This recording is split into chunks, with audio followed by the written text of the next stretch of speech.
اعوذ باللہ من الشیطان الرجیم بسم اللہ الرحمن الرحیم رب اشرح لی صدری ویسر لی امری واحلل عقدۃ من لسانی یفقهوا قولی ربنا زدنا علما اللهم فقهنا في الدين اللهم انی اسألک علما نافعا وعملا متقبلا ورزقا طیبا اللهم انفعنا بما علمتنا وعلمنا ما ينفعنا وزدنا علما آمین رب العالمین۔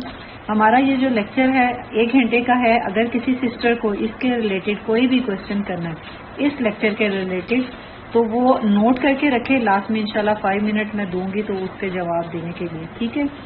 اور اس کے علاوہ اگر ہمارے فورم سے ریلیٹڈ یا کوئی بھی مینجمنٹ سے ریلیٹڈ آپ کو کوشچنس کرنے ہیں تو آپ چیٹ باکس میں ڈالتے جائیں، انشاءاللہ آپ کی ٹیچر جو ہیں وہ آپ کو رپلائی وہاں پہ کرتی جائیں گی، ٹھیک۔ اور اس لیکچر سے ریلیٹڈ اگر آپ کو اس کی آڈیو ویڈیوز وغیرہ کچھ بھی چاہیے ہوگا تو آپ فیس بک اور ہمارا جو لنک ہے فیس بک کا اور یوٹیوب کا ہے آپ وہاں سے جا کے یہ لیکچرز لے سکتے ہیں۔ اگر کسی کو وائس کا مسئلہ ہے یا کوئی بھی آواز کلیئر نہیں آ رہی ہے ریلیکس ہو کے آپ سنیں، انشاءاللہ تعالی یہ ساری چیزیں ادھر پوسٹ ہو جاتی ہیں، ٹھیک ہے، تو آپ وہاں سے لے لینا۔ شروع کرتے ہیں اللہ کے نام سے، بسم اللہ الرحمن الرحیم۔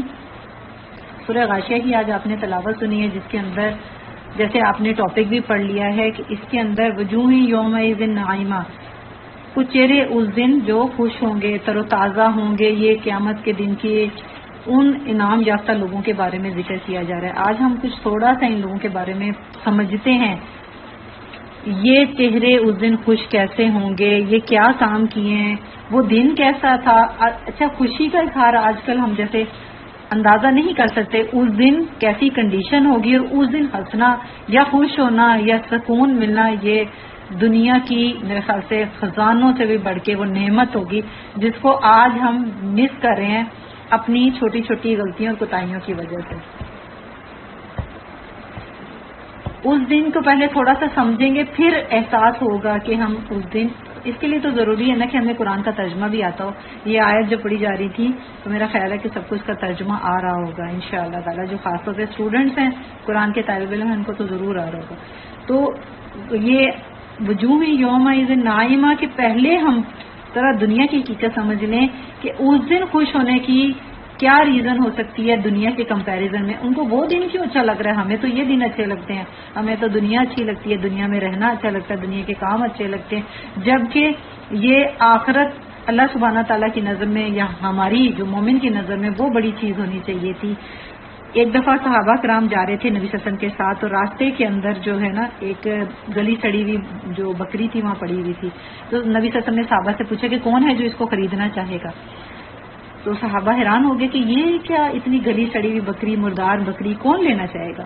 تو نبی صلی اللہ علیہ وسلم نے جواب دیا کہ اللہ سبحانہ تعالیٰ کی نظر میں یہ دنیا ایسی ہی ہے، اس کی حیثیت اس سے بھی کم ہے بلکہ اس جو ہے، اور صحابہ کی نظر میں جو آخرت ہوتی تھی نا وہ سر کا تاج ہوا کرتی تھی، اور ہماری نظر میں دنیا کے عہدے سر کا تاج ہے۔ دنیا کی جو عیش و عشرت ہے وہ ہمیں لگتا ہے کہ اصل کامیابی دنیا کی کامیابی، دنیا کے گھر ہونا، دنیا کی جو مال دولت اولاد نعمتیں جتنی بھی ہم دنیا کی لیتے ہیں وہ بڑی چیز لیتے ہیں۔ صحابہ کی ماشاءاللہ سے آپ سب نے سٹوریز پڑھی ہوں گی، اور ان کو آخرت پہ نظر ہوتے، ان کی لائف میں کیا تھا، ان کے گھروں کی کنڈیشن، ان کے لباس کی کنڈیشن، ان کے جمع کرنے کی جو فوکس ہوتا تھا وہ کس کے اوپر ہوتا تھا، کیا جمع کر رہے تھے، مال جمع کر رہے تھے یا آخرت جمع کر رہے تھے۔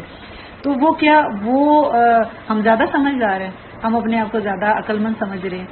تو صحابہ کرام کی نظر آخرت کے اوپر ہوتی تھی، کیونکہ اللہ سبحانہ تعالیٰ ایسے بندے کو غنا سے بھر دیتا ہے۔ صحابہ کرام اندر سے بھرے سکون کے ساتھ مطمئن تھے۔ آج ہمارے اندر بے چینی، بے رامی اور ہمارا جو چڑچڑا پن جو نظر آتا ہے وہ یہی وجہ ہے کہ ہم نے ہماری روح کو وہ چیز چاہیے جو ہم اس کو پرووائڈ نہیں کر پا رہے۔ ہماری نظر دنیا کے اندر ہے، جبکہ آخرت اس سے بڑی چیز تھی۔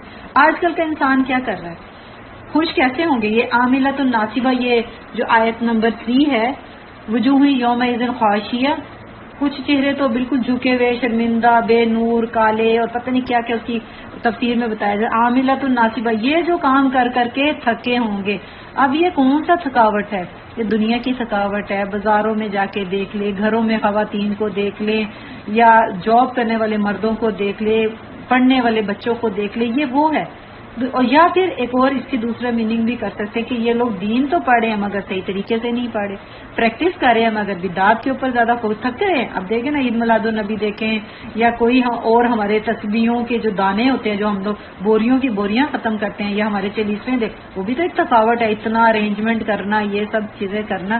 ہم اس چیز میں بھی تو تھک رہے ہیں. کیوں تھک رہے ہیں؟ لا علمی کی وجہ سے تھک رہے ہیں. ہم لوگوں نے علم لیا ہی نہیں. ہمارا کام کیا تھا، ہم کیا کرنے آئے تھے؟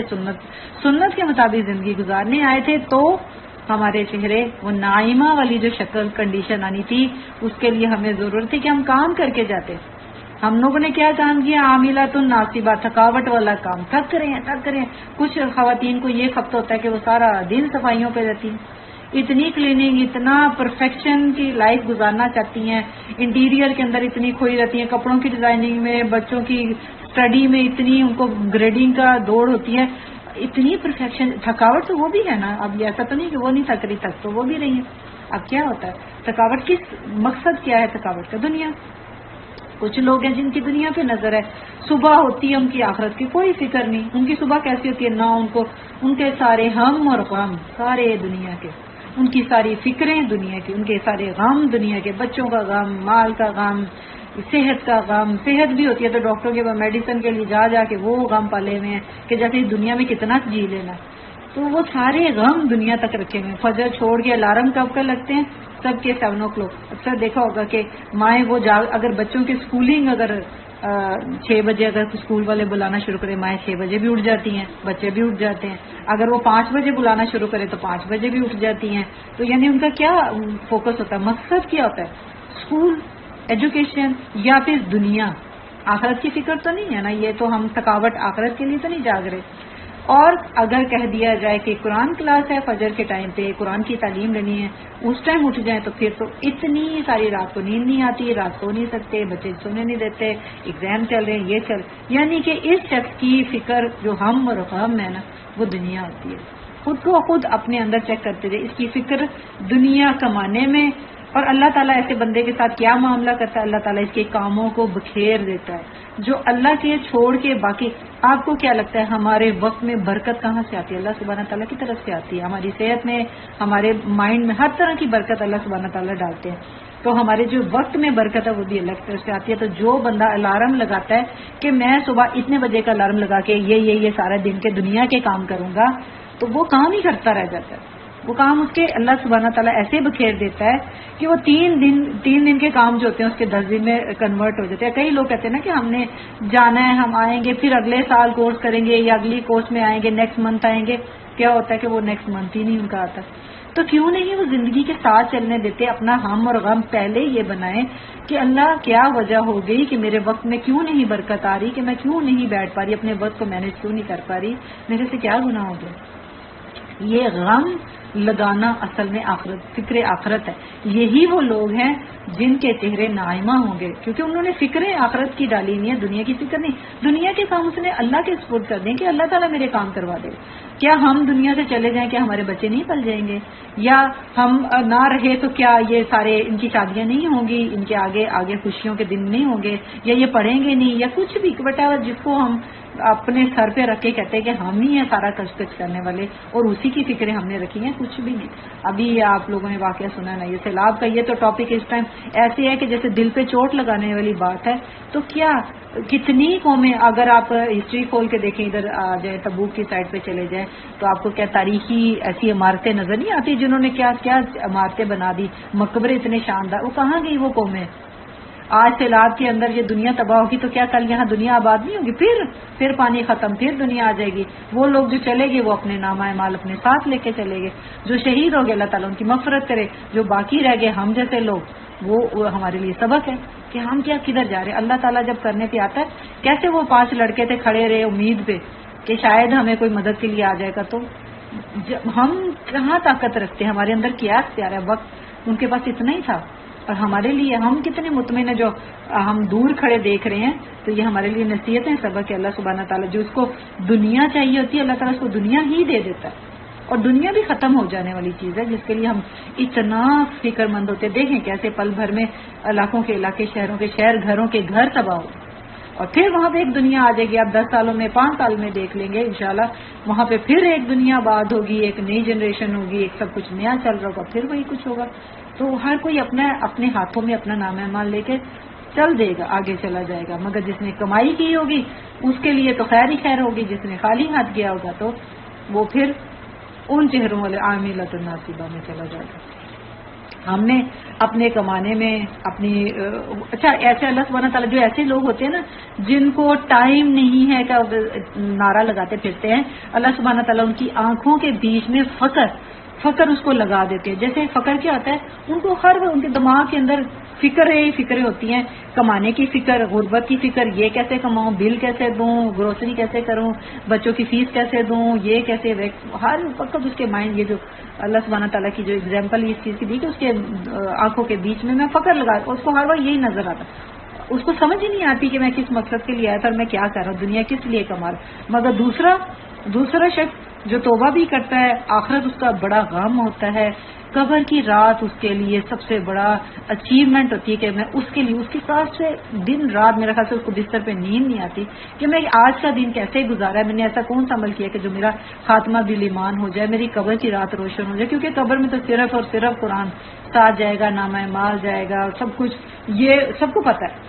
تو وہ صرف غم لے کے سونے والا, اسی غم سے اٹھنے والا, وہی اصل کامیابی ہے. چاہے وہ اتنی اچیومنٹ نہ بھی حاصل کر سکے, مگر اس کا جو فکر ہوگی نا انشاءاللہ تعالی اللہ تعالیٰ کو وہ بھی بڑی پسند ہے اپنے بندے کی. تو وہ جاب, حالانکہ وہ نارمل کام کا, ایسا نہیں کہ یہ جو دین کا کام کرنے والے ہیں صحابہ کرام کرتے تھے یا اس کے بعد کے لوگ ہیں, صلاح الدین ایوبی کو دیکھ لیں, باہر کی فتوحات باہر آ جائیں, تھوڑا سا صحابہ کے بعد کے دور کے بھی آ جائیں, تو اگر ان لوگوں کو بھی دیکھیں تو وہ نارمل دنیا کے کام کیا کرتے تھے, اپنے فیملی کو بھی دیکھتے تھے, جاب بھی کرتے تھے, تعلیم اور تدریس کا کام بھی کیا کرتے تھے, روٹین پہ کام کرتے تھے. ہی ڈز آل ورک, ہر طرح کے کام ان کے ہوتے تھے نارمل, میرے خیال سے آئیڈیل فیملی ہوا کرتے تھے. اور وہ ساتھ دین, سبحان اللہ, وہ دین کا کام بھی کیا کرتے تھے. صبح اٹھتے تھے الحمدللہ کر کے, اللہ کے نام سے شروع کرتے ہوئے اپنے سارے کام, اللہ سے باتیں کرتے ہوئے اپنے سارے دن کے کام کیا کرتے تھے. ان کا ہر وقت یہ فکر ہوتی تھی کہ میں ایسا کون سا, اچھا وہ جو گھر سے نکلتے تھے اسکار کر کے صبح فجر کا قرآن پڑھ کے, قرآن اگر نالج نہیں ہے جیسے ہم لوگ ہیں, ہمیں عربی زبان میں مہارت نہیں ہے, وہ صبح پہلے قرآن کی تعلیم لیتے. پہلا ان کا فرض, اولین فرض ہمارا سب کا, جن کو نہیں آتا ان کا پہلا فرض, پہلی رسپانسبلٹی جو آتی ہے فجر نماز کے بعد قرآن ہے. قرآن کو ایسے پڑھنا, اس کی گائیڈنس لے کے تو اپنی زندگی کو, سارے دن کو شروع کرنا. اب ہم لوگ قرآن کو کیسے لیتے ہیں, ہم لوگ قرآن کو ایک جیسے کہتے ہیں نا کہ ایک کتاب, ریڈنگ والی کتاب رکھی ہوئی ہے, ڈیلی اس کو پڑھ لیا, 2 پیج 4 پیج پڑھے, اس سائڈ پہ لگا دی. قرآن اصل میں گائیڈنس کی کتاب ہے. جیسے ہم لوگ روڈ پہ جاتے ہیں اور گاڑی پہ کسی ڈائریکشن میں جانا, تو آپ نے دیکھا ہوگا نا, ہم وہ آج کل میپ نکال کے تو پھر اس کی ڈائریکشن دیکھتے ہیں, اچھا جی یہ اتنے منٹ کی ہے, ادھر نہیں جانا, اتنے ٹائم میں ہم پہنچ جائیں گے. یہی ہے نا اس میں.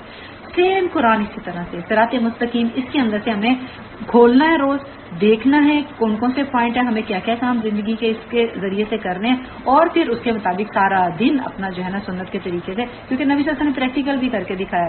تو ہمیں بعض صرف قرآن اینف نہیں ہے, سنت کو لے کے تاکہ پریکٹیکل کی چیزیں پتا ہو کہ نبی صلی اللہ علیہ وسلم نے ایسے سچویشن میں کیا کیا, پھر وہ کر کے ہم نے زندگی گزارنی. ہم کیا کرتے ہیں, ہم تو ماشاءاللہ سے کچھ لوگ ہیں تو بالکل ہی فارغ ہے نا, انہوں نے تو اپنے آپ کو خود ہی اتنا عقل مند سمجھ لیا ہوا ہے کہ وہ اپنے کام خود ہی کیے جا رہے ہیں, اپنی پلاننگ, اپنی لائف کی پلاننگ خود ہی کیے جا رہے ہیں. دوسرے لوگ ہیں ماشاءاللہ تبارک اللہ, چلے ان سے ایک سٹیپ آگے ہیں کہ وہ قرآن بھی پڑھتے ہیں. وہ کیسے پڑھتے ہیں, بس اس کو 10 پارے 4 پارے 20 پارے پڑھے, قرآن ختم کیا, پھر قرآن پڑھنا شروع کر دیا, اور پھر جب صبح فجر میں پڑھ لیا یا رات کو پڑھ لیا, ماشاءاللہ سے نمازوں میں پڑھ لیا, یہ عبادات کے اندر ان کا اتنا فوکس ہے ماشاءاللہ تبارک اللہ, اور پھر اٹھا کے قرآن الماری میں چوم چام کے رکھ دیا. ٹھیک ہے, ان کو یہ نہیں پتا کہ اس کے اندر لکھا کیا ہے, کرنا کیا اس کے ساتھ. ہم نے پھر ڈیلی بیسس پہ کو کھول لیا تو چلو حق ادا ہو گیا. پھر تیسرا لیول آ جاتا ہے ماشاءاللہ تبارک اللہ, ہم جیسے لوگوں کا جو تعلیم لیتے ہیں اور دیتے ہیں, پڑھتے ہیں, سمجھتے ہیں. ہم لوگ کیا کر رہے ہیں, ہم لوگ پڑھے جا رہے ہیں, قرآن کو پڑھے جا رہے ہیں. کرنا تھا کب کریں گے, کون سے وقت میں کریں گے. ہم پڑھتے ہیں, ہمیں سب کچھ پتا ہے. کچھ خواتین ایسی بھی میرے سننے میں آتی ہیں جو میرے اسٹوڈنٹ کے دور میں بھی تھے کہ ہم قرآن پڑھیں, ہمارے پاس ٹائم نہیں ہے, ہمیں نہیں ادھر کا پتہ ہے نہ ساتھ والوں کو پتہ ہے. ہم نے پریکٹیکل کہاں سے لینا ہے, ہم نے نہ کسی سے ملنا ہے، نہ کسی سے بات کرنی ہے، نہ کسی کو بتانا ہے، نہ کچھ، بس جی قرآن پڑھے. ہمارے پاس ٹائم نہیں ہے. ہر وقت جب پوچھو ہمارا یہ کورس چل رہا ہے، ہمارا یہ کورس چل رہا ہے، میں نہیں آ سکتی، میں نہیں جا سکتی، میرے گھر نہ آئے، میری کلاسز، میرا پارا، میرے ایگزام. اس سے کیا ہوتا ہے، آدھی فیملی تو فیڈ اپ ہو کے کہتی ہے کہ اچھا قرآن پڑھنے والے ایسے ہوتے ہیں. یہ ایک اور لیول کا گروپ آ جاتا ہے. یہ بالکل بھی اللہ تعالیٰ قبول فرمانے والا ہے. یہ ٹھیک ہے ساری چیزیں، بٹ قرآن پریکٹیکل کی چیز ہے. یہ بار بار اپنے مائنڈ میں ڈالیں. قرآن سے جو چیزیں لینی ہے وہ پریکٹس کرنی ہے. اس کو پریکٹس مسلم بننے کے لیے قرآن کی جو چیز ہے نا گائیڈنس کے لیے ہے. ہم نے قرآن کو صرف ایک الماریوں میں سجانے کا یا اس کو رٹنے کی کتاب نہیں بنانا. ہم نے کچھ لوگوں کو حافظ بنا دیا. اب لٹرلی میں کچھ دن پہلے لیکچر سن رہی تھی کہ ایک بچہ جو ہے نعوذ باللہ وہ کہتا ہے مجھے نفرت ہو گئی ہے قرآن سے، نعوذ باللہ نعوذ باللہ. کیوں؟ کیونکہ وہ کہتا ہے کہ اتنا زیادہ مائیں حفظ کروا رہی ہیں اور مائیں مار مار کے حفظ کروا رہی ہیں. اب جبکہ اس کی پریکٹس اس کو اپنے پیرنٹس میں نظر آنی چاہیے تھی. اب نبی صلی اللہ علیہ وسلم کا طریقہ کیا تھا؟ وہ نرم تھے، نرمی سے بات کرتے تھے، لوگوں سے نرمی سے گفتگو کرتے تھے، اچھا معاملہ کرتے تھے. وہ تو غیروں کے ساتھ حسن سلوک کیا کرتے تھے. اب یہ پریکٹس کہاں سے آئے گی؟ اب پھر ہمارے جو فنکشنز آ جاتے ہیں، رسومات آ جاتی ہیں، جب ہم لوگوں سے ڈیل کرتے ہیں وہ قرآن کی سائڈ پہ رہ جاتا ہے. پھر ہم مجبوری کے نعرے لگاتے ہوئے ہم وہ سارے کام کرتے ہیں. ایون دیندار لوگ بھی وہ سارے کام کیے جا رہے ہیں. آپ بتائیں کہ یہ کون سے عمل ہیں جن کی وجہ سے یہ جو چہرے خوش ہوں گے؟ کیا یہ والے لوگ ہیں؟ یہ کیا ہم ان گروپس میں آتے ہیں؟ ہم لوگ وہ کھڑے ہیں. ہم بڑی جلدی جلدی جب ہم یہ پڑھتے ہیں نا جنت کی باتیں اور یہ صحابہ کی باتیں اور جو خوش ہونے والے جو مسندوں پہ بیٹھے ہوں گے اور ان کے چہرے بڑے مسرور ہوں گے تو ہم بڑے مطمئن ہو کے اپنے آپ کو وہیں پہ کھڑا دیکھتے ہیں. تو کوشش کریں. قرآن بار بار ہدایت کی کتاب ہے. اس سے ہدایت لے کے عمل کرنا ہے. عمل کی کتاب ہے. عمل کیا ہے وہ سب جانتے ہیں، سب کو پتا ہے. صرف ہم اپنے آپ کو جھوٹے دلاسے مت دیں کہ ہاں ہم سب کچھ کریں، نمازیں پڑھ کے سب کچھ کریں. زندگی کو نارمل رکھیں، زندگی کے اندر امپلیمنٹ کریں اس قرآن کی آیات کو کہ کہاں مجھے کیا کام کرنا ہے.